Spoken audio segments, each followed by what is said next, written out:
जैसे कि दोस्तों देख सकते हैं हम लोग गांव में पहुंच चुके हैं जहां पे मानती चौहान। आप लोग से गुजारिश है कि हमारे वीडियो में बने रहिए और मैं आप लोगों को दिखा रहा हूं मालती चौहान का लाश आ गया है घर पे उनका, तो मैं आप लोगों को वीडियो में दिखा रहा हूं। आप लोग वीडियो में बने रहिए और ज़्यादा से ज़्यादा वीडियो को शेयर कीजिए और ज़्यादा से ज़्यादा उनके फ्रेंड तक पहुँचाइए।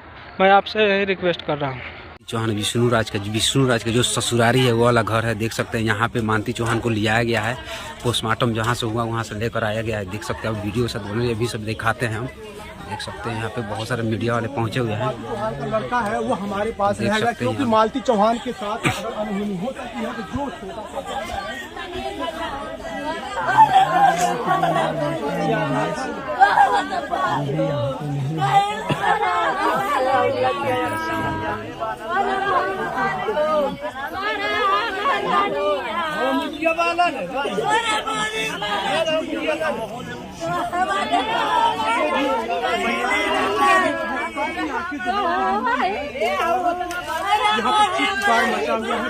और इधर कर दीजिए भैया है, उधर बढ़ा, इधर कर दीजिए थोड़ा सा और उधर कर दीजिए,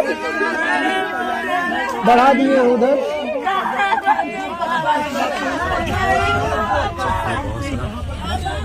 मालती चौहान के पिताजी हैं वो अपने